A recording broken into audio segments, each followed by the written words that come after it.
eh ben on est convoqué au tribunal. On est convoqué au tribunal pour avoir fait du modélisme sur l'eau. En fait, j'ai l'impression que plus le temps passe, plus le gouvernement essaye de me dire Lucien, va-t'en de la France, on veut pas de toi. En fait, c'est fou quoi. Je vous jure, je veux pas me plaindre, mais c'est fou ce que je vis. Eh ben on se retrouve, les gars, convoqués au tribunal avec Yann. On va passer devant le juge et tout, au tribunal. On est là pour porter plainte contre escroquerie quoi. Pour récupérer nos thunes, parce que nous, t'as beau mettre 1000 alarmes, t'as beau mettre des rideaux de fer. Le mec qui nous a vendu la moto, donc qui a vendu une moto volée. Et lui, vu qu'il a une facture, il a pas de problème. Les cartouches là de fumée pour enfumer tout le magasin, les vidéosurveillance, la télésurveillance, on a tout. Et bon, le problème c'est que quand t'as des Mongols qui ont pas de cerveau, ça c'est comme le mec qui va buter quelqu'un pour 1 kilo de shit quoi. Je sais pas combien que ça coûte 1 kilo de shit, je dirais entre 5000 et... Je dirais entre 5 et 10 000 balles 1 kilo de shit. Hugo, combien que ça coûte 1 kilo de shit? J'en ai aucune idée. 4850 € en ce moment sur le marché. Tu vois, je sais pas, il me sort un truc très précis. 20 € c'est 20 grammes. Non, c'est 20 balles le gramme. Non, je dis de la merde. Je dirais que du shit et de la bœuf déjà ça doit pas être le même prix. Je pense qu'à 1 gramme de shit... Ah oui, parce que les gens ils disent un 20 balles. Mais c'est combien de grammes un 20 balles? Eh, donne-moi un petit 20 balles là. Tu te rends compte, c'est un truc que j'ai jamais fait de ma vie ça. C'est fou. Jamais je me retrouverais devant quelqu'un en disant tu peux me faire un petit 20 balles? Jamais. Je pense qu'un gramme ça vaut 4,50 € de bœuf de la campagne. 5 balles quoi, je sais pas. Ou et je crois que de la coke c'est 80 €. 80 € le gramme. Je sais pas. Je sais pas si on peut faire une overdose avec de la coke. Enfin bon, je me pose plein de questions comme ça. Je me demande si on peut faire une overdose. Tu vois, j'ai envie de... Moi, je savais pas faire un pain aux olives et il y a un boulanger qui m'a invité dans sa boulangerie. J'ai fait un pain aux olives et vraiment, je le vis mieux depuis ça. J'aimerais bien savoir si on peut faire une overdose en signifiant de la cocaïne. J'ai l'impression que les overdoses, on peut les faire qu'avec les seringues. Et j'aimerais bien... je sais pas combien ça coûte 1 kilo de shit. Et je me demande s'il y a une différence entre le shit et la bœuf en prix. Voilà, je me pose plein de questions comme ça, mais je m'en fous un peu de la réponse. Mais je me pose quand même des questions, tu vois. Voilà. Enfin bon, qu'est-ce que je disais? Je m'égare, excusez-moi. Mais oui, évidemment, si tu veux, t'as beau mettre 1000 alarmes, t'as beau mettre des rideaux de fer, on a même soudé les fenêtres et tout, tu sais, on avait... Je comprends pas. Il y a des choses qui me dépassent. On a des rideaux électriques avec des trucs qui rentrent dans les murs, on a fait des fondations, on a fait vraiment un truc de ouf, tu vois. On a mis des blocs anti-voiture bélier, on a vraiment fait plein de choses. Tu sais, on a même soudé des barreaux aux fenêtres. Si on peut plus ouvrir nos fenêtres. Même nous, si on a chaud, on peut plus ouvrir nos fenêtres. Mais t'as quand même un mec qui va arriver se jeter dans le truc, tu vois. Donc on comprend pas, mais c'est comme ça. En tout cas, on est là pour le plaisir. On kiffe. Mais c'est parfois compliqué en France. Hein. Ah, bah t'as vu, je suis presque un vendeur. J'ai dit ça doit valoir entre 5 et 10 000. Détaillé, ouais.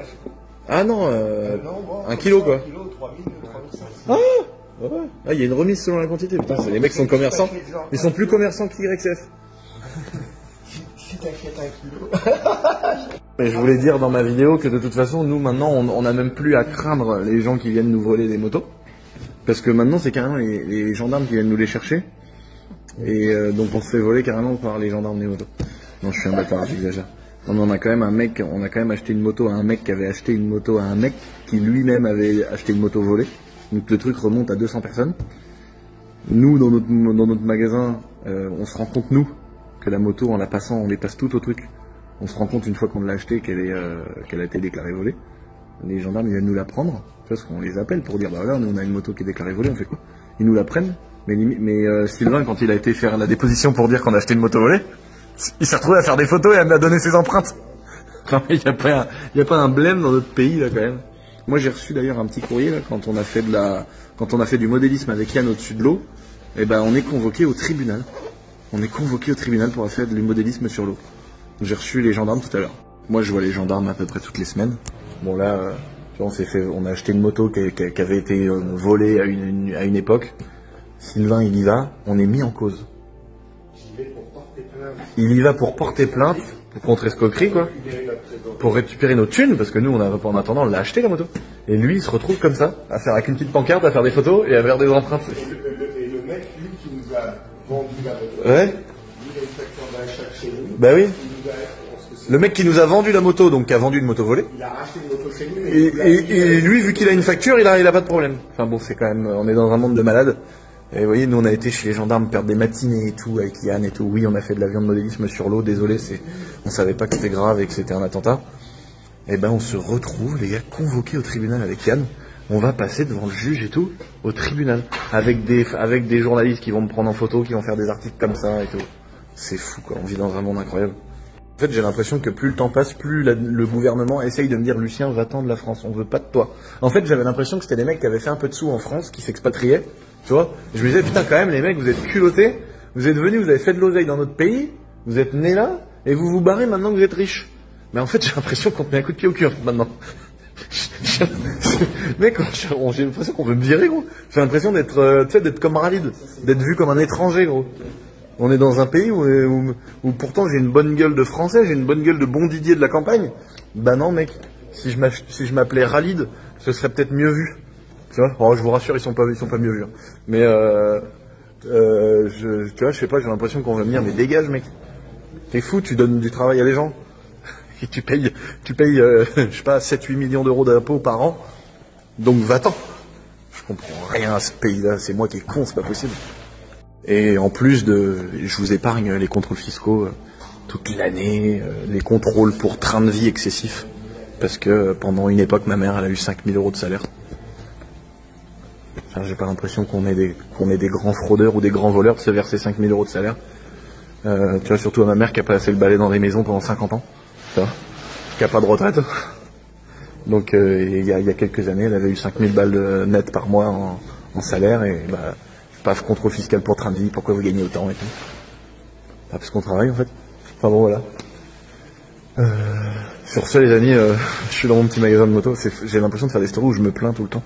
Mais c'est pas que je veux me plaindre, mais que c'est vraiment, j'ai l'impression qu'ils veulent j'ai l'impression qu'ils veulent m'éteindre. J'ai l'impression qu'ils veulent me dégager, j'ai l'impression que je dérange, je sais pas, j'ai la sensation que, j'ai même moi là, des fois le sentiment de faire quelque chose de mal. C'est fou quoi. Je vous jure, je veux pas me plaindre, mais c'est fou ce que je vis. Donc voilà. Voilà, de toute façon, le jour où j'aurai mon île privée, je me déclarerai en tant que membre à part entière. Déjà que j'ai un énorme membre en moi, non, je rigole. Non, mais je me déclarerai... Oh putain, mais tu m'étonnes qu'ils en ont marre de moi, frère, je suis tellement un mongol, j'arrive pas à parler. Non, mais je vais me mettre en mode micro-communauté, là. Et je ferai payer des impôts aux crabes et aux tortues qui vivront sur ma plage. Et je leur donnerai des soins. Non, moi je me vois bien sur une île. Je vais m'acheter une île. Je vais me barrer, hein, ils vont gagner. Hein. À un moment donné, je vais me péter une île déserte là, aux Bahamas ou je sais pas où. Et puis je vais me foutre un petit hydravion, tu vois, avec des petits flotteurs. Mon petit bateau V8 jaune là, qui est un peu moche là. J'espère que d'ici là, Fokker aura enfin décidé, frère, de me le repeindre.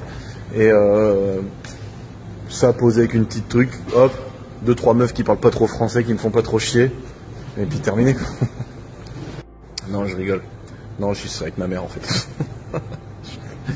non, je serai avec ma mère. Et voilà. Et voilà quoi. Je sais pas. Mais ça se trouve, ils arriveront à m'envoyer un hélicoptère qui viendra me péter les couilles. Pour me dire, ouais, mais vous avez vu, vous avez fait de la moto, la planète et tout.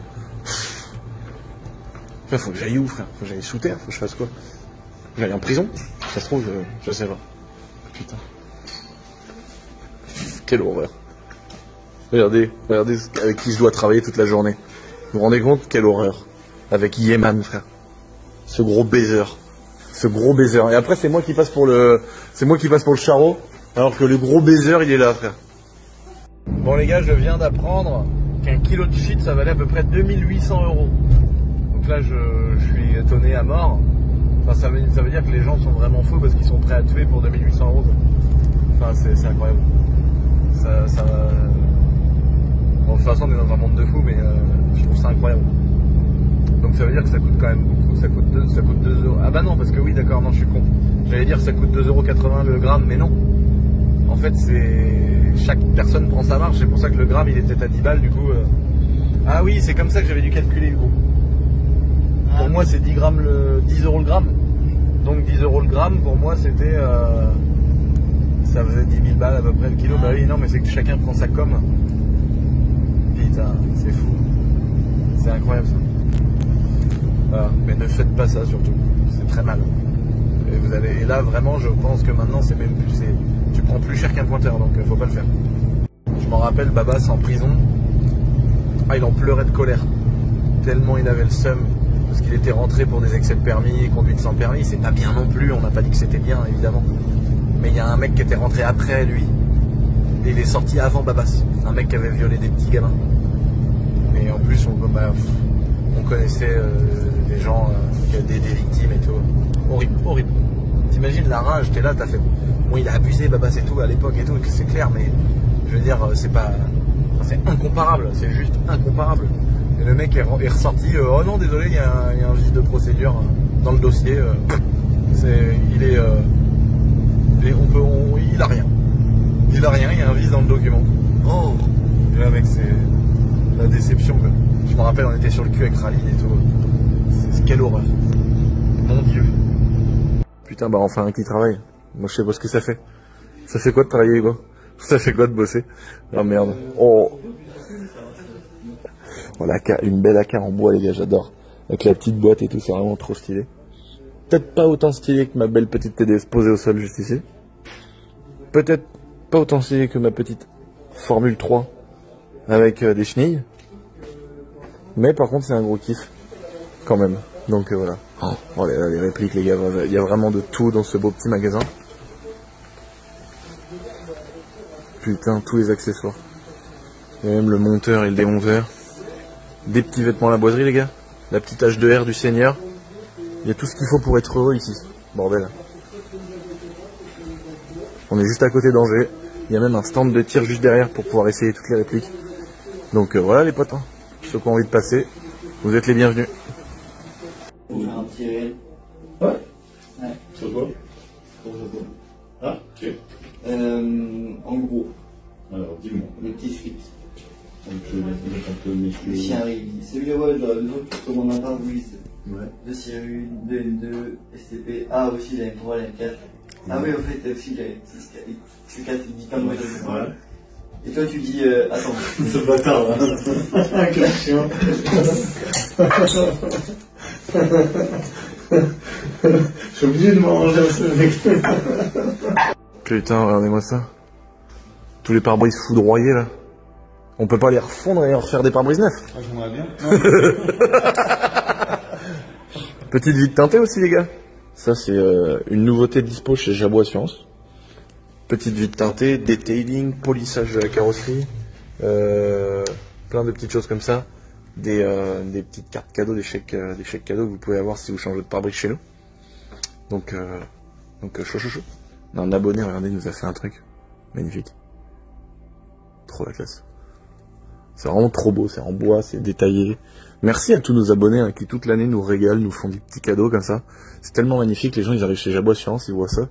Tu vois, comme celui qui nous avait envoyé ça aussi, c'est très sympa, une petite courbe là. C'est très beau, voilà. Franchement, ça fait trop plaisir.